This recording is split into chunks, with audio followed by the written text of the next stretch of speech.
This is part 2 of my summary of Fritz Springmeier's book, Bloodlines of the Illuminati, which was self-published in 1995. Before I begin, I'd like to make a statement I hope you will keep in mind as you consider what Springmeier has written in this book. Springmeier is a Christian, and when he speaks about the occult, he automatically associates that word with black magic, Satanism, and witchcraft. This is not surprising, since most of the general public is unaware, first, that the word occult simply means hidden, and second, that there is both a dark occult and a light occult. No doubt Springmeier has never heard of the theory that much of early Christianity emerged out of an amalgamation of pagan beliefs and practices. So with that said, I will continue in this video to examine the bloodline families that he has identified. In part 1, I presented an overview of the book and what Springmeier had to say about the first family on his list, the Astor family. When it comes to the next family on the list, the Bundy bloodline, Springmeier admits he has limited knowledge. However, he does discuss several prominent Bundys, including Harvey Hollister Bundy Sr., William P. Bundy, and George Bundy. Harvey Hollister Bundy Sr. was a lawyer who was also initiated into the Skull and Bones Secret Society in 1909. 3 of his 5 children had ties to this organization as well. In 1914, Harvey began working for Justice Wendell Holmes. According to Fritzmeier, Harvey's son William provided financial backing to the spy Alger Hiss, the communist spy, who also worked for Justice Wendell Holmes. Harvey served as the U.S. Assistant Secretary of State from 1931 until 1933 under Secretary of State Henry L. Stimson, who was also a Skull and Bones member. Harvey also acted as special legal assistant to the U.S. Secretary of the Treasury and special assistant to the Secretary of War during World War II. In addition, he was an advisor to the Manhattan Project that developed the atomic bomb, and he exerted tremendous influence in the Pentagon. In 1952, he took over the Carnegie Endowment for Peace, which, according to Springmeier, has been a facilitator of various Illuminati projects, even though the stated purpose of the organization is to promote international peace. William P. Bundy, one of Harvey's 5 children, began his career in 1947. Springmeier says William worked for Covington and Burling, whose covert goal is to create a left-wing political movement in the United States. As a reference for this statement, he quotes from Professor Anthony C. Sutton's book, America's Secret Establishment, An Introduction to the Order of Skull and Bones, published in 2004. And you can see my 2 videos for a summary of this book. After leaving Covington, William went to work for the CIA as an analyst and eventually became assistant to the deputy director. William was summoned before the U.S. Congress during hearings in the 1950s. These hearings were part of the executive sessions of the Senate Permanent Subcommittee on Investigations of the Committee on Government Operations, the 83rd Congress, 1953. Springmeier maintains that Wisconsin Senator Joseph McCarthy was ultimately destroyed because he had caught on to the New World Order, but that the history books report that he was commie hunting. McCarthy subpoenaed William Bundy to testify, hoping to make clear that Bundy had donated to aid in the defense of Alger Hiss. However, Allen Dulles, the director of the CIA, ignored the subpoenas, and William was ushered out of the U.S. before he could face questioning by McCarthy. McCarthy wrote this to Allen Dulles, quote, "I note your refusal to give us any answer to our questions. Your insistence is very revealing. It would seem that the last man in the world who would try to protect and hide the facts about one of his top officers' association with and contributions to a convicted traitor would be the head of the CIA. I think it necessary for me to call your attention to the tremendous damage you thereby do to this organization. That the matter cannot and will not rest here is, of course, obvious." End quote. McGeorge Bundy went to Yale University and was initiated into the Skull and Bones in 1940. From there, he went to Harvard, then joined the Army, where he was promoted to captain, despite a lack of experience, according to Springmeier. He quotes Anthony Sutton's book On the Order of the Skull and Bones, where Sutton asks, "Can a 23-year-old with no military experience undertake planning for amphibious operations?" The answer is obviously no, even if his father is in the Pentagon as an aide to the Secretary of War. After World War II was over, McGeorge became assistant to the Secretary of War Stimson, but his climb to power was not over. He also became a consultant to the Economic Cooperation Administration and foreign policy analyst for presidential candidate Thomas Dewey. McGeorge was invited to teach at Harvard University as an assistant professor, and within the short span of 4 years, made the dean of the Faculty of Arts and Sciences at Harvard. From 1961 to 1966, he was the special assistant for national security affairs to the president. He was one of the main architects of U.S. foreign policy in both the Kennedy and Johnson administrations. The next family Springmeier discusses is the Collins bloodline family. He writes that this family is one of the most powerful families in the world, but it has been able to hide the extent of its power and wealth. Springmeier says that the bloodline families practice occult magical rituals, but keep these secret. A common practice among the 13 families, he says, is to adopt some children out to other families to raise, whereupon the child takes on another last name. This is a technique designed to hide the genealogy of the child. Springmeier says that last names are not the criteria for inclusion in the bloodline. The magical occult power in their blood is. Once a branch of the family loses its occult power, its blood is nothing. The powerful families pass the occult belief system down from one generation to the next. The Collins family branched off in the early 1800s, and some of its members took on the name of Todd. John Todd Collins is one member of this family of note.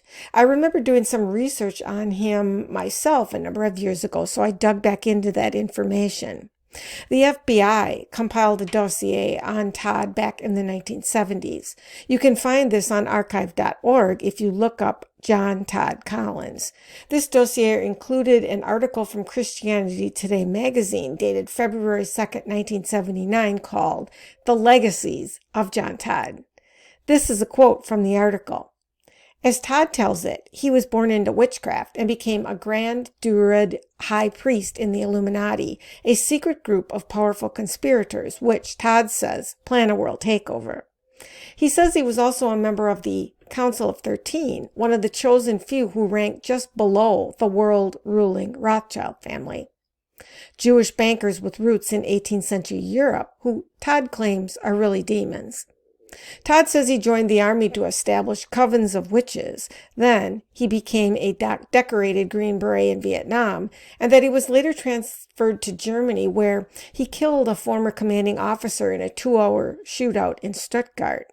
He says the Illuminati got him out of jail and that the Pentagon destroyed all his military records. The Illuminati, Todd says, have already begun transplanting and implementing their plans for a world takeover. Springmeier says that many people tried to detract from John Todd's claims by saying he was either not credible or could not have been as high up in the Illuminati as he claimed to be. However, Springmeier, who's also an expert on MK Ultra mind control programming and has written another book called The Illuminati Formula Used to Create an Undetectable Total Mind Controlled Slave, theorizes that John Todd might have MPD, multiple personality disorder, which is now called DID, dissociative identity disorder. What clinched it for Springmeier was when he heard John Todd speak on Satanism. This is what he says about that. If he is such a fraud, why is what he is saying such superior information than all the other people? People claim he simply borrowed from other people, but that doesn't hold water. I know of no one else who has openly talked about the Collins family. I could be wrong. He may not be legitimate, but I feel so strongly from what I've experienced that I honestly believe that the man is just what he says he is. And in that case, he is one of the highest satanic hierarchy people to defect to Christianity who have been willing to talk. Johnny Todd is not talking now. The establishment got him put into prison in South Carolina. Springmeier includes in the book a letter written by John Todd on February 26, 1991. It is Todd's lengthy explanation of how he ended up in a prison cell in South Carolina. Throughout the letter, Todd maintains his innocence. Fritzmeier offers the following postscript at the end of this section of the book. Johnny Todd did get moved from this prison after this tape was made and quietly gotten out. After my September newsletter came out toward the end of this last month, in September, 2 inmates who were paid to stab Johnny Todd stabbed him in the back, and then when he was on the ground, they stabbed him 3 more times. Johnny Todd lost a lot of blood, but he is back on his feet and has returned to the general prison population. He is still hopeful to gain his freedom next year because an appeal was won, and now he is to receive his fair day in court. In 2004, John Todd Collins was released from prison into a psychiatric facility where he died in 2007. If you are interested in learning more about John Todd Collins, a few YouTube channels have preserved some of his talks. The DuPont family is described by Springmeier as a dynasty of satanic royalty. Springmeier says one of the clues that a family is part of the top bloodlines is the frequency of marriages between relatives of the descendants.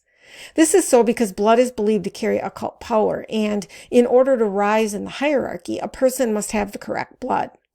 Springmeier traces the DuPont family back to the marriage of Samuel DuPont to Anne Alexandrine Montachenin in 1737 in Paris, France. Their offspring, Pierre Samuel DuPont, was the first Springmeier found that could be traced directly to the Illuminati. Pierre joined the Freemasons and eventually became a key leader in France advocating a new order. Like Thomas Jefferson, who was not referring to the Christian God in the Declaration of Independence, he was a deist and believed nature was the highest God. One of Springmeier's sources for Pierre is the Masonic reference book 10,000 Famous Freemasons, which tells the story of how Pierre traveled to Poland in 1774 to study and organize a general system of national education, then emigrated to the U.S. in 1799 to start a plan for national education there. He returned to France in 1802 and was part of the negotiations aimed at selling Louisiana to the United States. Thus, Pierre was a driving force in the attempt to create a national education system in the United States and in Poland. Springmeier comments that a national education system was a Masonic Illuminati goal to control education. Pierre Samuel had 2 sons. One died at age 1 month, but the other became a prominent and outspoken Jacobin. According to Springmeier, the Jacobins were basically an Illuminized type of Freemasonry, and they were heavily involved in the French Revolution. The DuPont family arrived in the United States on January 3, 1800, and Pierre's son, Alethea Irene DuPont, was selected along with Nicholas Biddle to be a director of the National Bank created in the U.S. by Alexander Hamilton. The descendants of this family became very wealthy within a short time after their arrival in Delaware. By the time of the Civil War, the state of Delaware was heavily under the control of the DuPonts. Quite a few family members served in government as governors, representatives, and senators. However, one of the most significant contributions of the family was its domination of the gunpowder industry. According to Springmeier, within only a short time, beginning in 1802, the DuPont gunpowder factories produced the best quality gunpowder in the world. He says, every war the U.S. has fought starting in 1802, with the war against Tripoli, which is modern-day Libya, up to modern times, the American military has depended upon DuPont gunpowder. This has allowed for the family to exercise an absolute monopoly in the munitions industry. Springmeier points out that the DuPonts, like other elite families, only claim to be capitalist. But upon closer inspection, the creation of monopolies is an effort to bring order and stability to a fragmented and chaotic industry. In reality, what is being promoted is basically communism. 3 DuPonts, Alfred, Coleman, and Pierre, took over the gunpowder factories created by the family, but ended up fighting one another for control. From 1906 to 1920, these men waged a civil war of sorts, which ended with the splintering of the DuPont family into 2 factions. Coleman DuPont ran the gunpowder business for a number of years, and during World War I made a lot of money. The company had a $9 million surplus in its treasury, and then it absorbed General Motors Company as well. The DuPonts also went into the chemical industry and made money when they obtained the patents of the German Dye Trust, which had been seized by the U.S. government.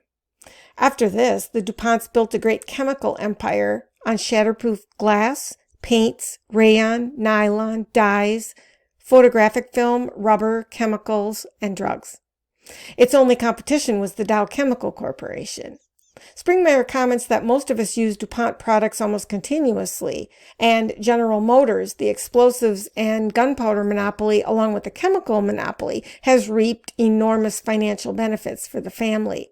In addition, Springmeyer claims that the very survival of the U.S. military is dependent upon the military products the DuPonts make. Springmeyer connects the Freeman family bloodline with the Priory de Sion, or Priory of Sion, which he says created the Scottish rite of Freemasonry. According to Springmeyer, the Priory of Sion was unknown to the general public until the publication of the book Holy Blood, Holy Grail in 1982 by Michael Bagent, Richard Lee, and Henry Lincoln. The authors of this book claim that Jesus may not have died on the cross, but lived to father children whose bloodline continues today. The book claims to offer historical proof that the organization of the Priory of Sion was powerful and existed since the time of the early Crusades, 1099 AD. The authors concluded that the Priory of Sion existed to guard the bloodline of Jesus. Springmeyer, in his earlier book, Be Wise as Serpents, published in 1991, verified the existence of the Priory of Sion. Here are the main conclusions Springmeyer says he noted as he researched the Illuminati. 1. Bloodlines are very important. 2. The people in high-level Satanism believe they are descendants of the House of David. 3. The Illuminati's activities are tied in many ways to the Priory of Sion. He was startled to find out that the Freeman family was one of the top 13 Illuminati families. He claims the ex-Illuminati sources he received information from did not even know about the Holy Blood, Holy Grail book, but that information was very similar, enough for him to conclude that the Priory of Sion exists and that the Freeman family are heavily tied to it. So what did Springmeyer find out about the Priory of Sion? He says the order has been totally secret since the 13th century, even though there were brief periods where it became semi-visible. The Priory of Sion was the idea of a number of powerful bloodlines and their descendants of the Merovingians, including the House of Lorraine, the House of Guise, the Medicis, Sforzas, the Estes, the Gonzagas, and the St. Clairs, who are the Sinclairs. Its members were committed to the practice of Hermetic magic. We must keep in mind that Springmeyer is a Christian, and as such, he sees anything having to do with the Hermetic arts as akin to black magic. In 1963, Gaylord Freeman took over leadership of the Priory of Sion, which continued until 1981. Springmeyer cites a New York Times article that followed Gaylord's death that detailed his accomplishments. Though Gaylord never ran for any major political office, the article says Mr. Freeman was frequently called on by Washington for advice and assistance. In addition, another member of the family, Roger A. Freeman, was a senior fellow at the Hoover Institute, and another New York Times article emphasizes that Roger played the role as advisor to two presidents. Next, Springmeyer discusses the Kennedy family. He writes there are many powerful aristocratic Kennedys who are of Irish descent. The earliest descendants he names are Brian Bourne, also known as Brian Kennedy, that's spelled Caenneddi, and his nephews who spelled it Cinneide. Later, the name came to be called O'Kennedy. The Kennedy family divided up into three branches: Don, Brown, Féon, Fair, and Rua, Red. A Scottish branch of the family appeared around the year 1600. Springmeyer learned a great deal about the connection between the Kennedys and the Illuminati from reading the books of author Robert Anton Wilson, which described the significance of Brian Kennedy, the first Kennedy, and how his blood converged with some very important royal bloodlines. Wilson's biography on Amazon describes him as a futurist, author, lecturer, stand-up comic, guerrilla ontologist, psychedelic magician, outer head of the Illuminati, quantum psychologist, Taoist sage, discordant pope, Struthian politician? Maybe. Springmeier declares that Wilson writes for New Agers and witches, not for Christians. One gets the feel that his experience with the occult has somehow given him a very good idea of what is going on in terms of the Masons, the Illuminati, etc. What does Springmeier have to say about Joseph Kennedy and John Fitzgerald Kennedy? He writes that he learned independently that Joseph Kennedy was connected to the Illuminati. Joseph was a member of the Pilgrim Society and also worked closely with the Mafia. In addition, he represented the government in his role as U.S. ambassador to Great Britain. Springmeier is harshly critical of JFK's philanderings with various women, including 3 he mentions as long-term girlfriends: Marilyn Monroe, Jane Mansfield, and Zsa Zsa Gabor. Springmeier claims that all 3 women were involved in the occult or had ties to it. Monroe, who had an affair with JFK's brother Robert Kennedy as well, was also a girlfriend of Anton LaVey, who headed the Church of Satan. Springmeier says Monroe was a participant in LaVey's satanic rituals and that LaVey found her working as a stripper in the days before she became famous. Jane Mansfield was also a girlfriend of Anton LaVey. Springmeier assesses Zsa Zsa Gabor as someone who had been always interested in the occult. Springmeier quotes extensively from a book about JFK called A Question of Character, A Life of John F. Kennedy, by Thomas C. Reeves, published in 1991. The book focuses on the private and public life of Kennedy and on both his character and his politics, and it presents a rather unflattering view of JFK and stresses the impact of Joseph Kennedy's almost total control of his son's behavior and politics through most of his career. I'm going to wrap up this segment by discussing one last family from Springmeier's list, the Lee family, that's spelled L-I. Springmeier discovered the Lee family has deep connections with a Chinese secret society called the Triads. He describes this group as a cross between the Masons and the Mafia, something in the line of P2 Masonry, except much bigger. According to Springmeier, the Lees control Hong Kong and the Triads run Hong Kong. He states that this family is part of what he calls the satanic hierarchy and works hand in glove with the British and American elite, and also that the Triads have infiltrated the government of Hong Kong as well as the police force. The Triads run operations all over the world. During the Vietnam War era, the Golden Triangle of Southeast Asia was used as a location for joint CIA Triad operations. See my video on the politics of heroin and Professor Alfred McCoy's important book on this CIA covert operation. Here's an interesting statement Springmeier makes about the drug trade. In 1971, the Triads introduced pure No. 4 heroin into England to replace the brown sugar that the Rolling Stones sang about. In summary, Springmeier says the Triads are an occult fraternity which has developed into a major international organized crime society. It has many agreements with various families of the Illuminati and works with them. The Lee family is represented in Salem, Oregon, and other West Coast cities by the Wong family, who are part of their bloodline. In the last video on this series about Springmeier's book, Bloodlines of the Illuminati, I will review what he has to say about the remaining 6 families. That's the Onassis bloodline, the Rockefeller bloodline, the Rothschild bloodline, the Russell bloodline, the Van Dyne bloodline, and the Merovingian bloodline. And I will also relay his comments on important families who are connected to the 13 bloodlines, the families of Disney, Reynolds, McDonald, and Krupps. See you next time. Thanks for watching.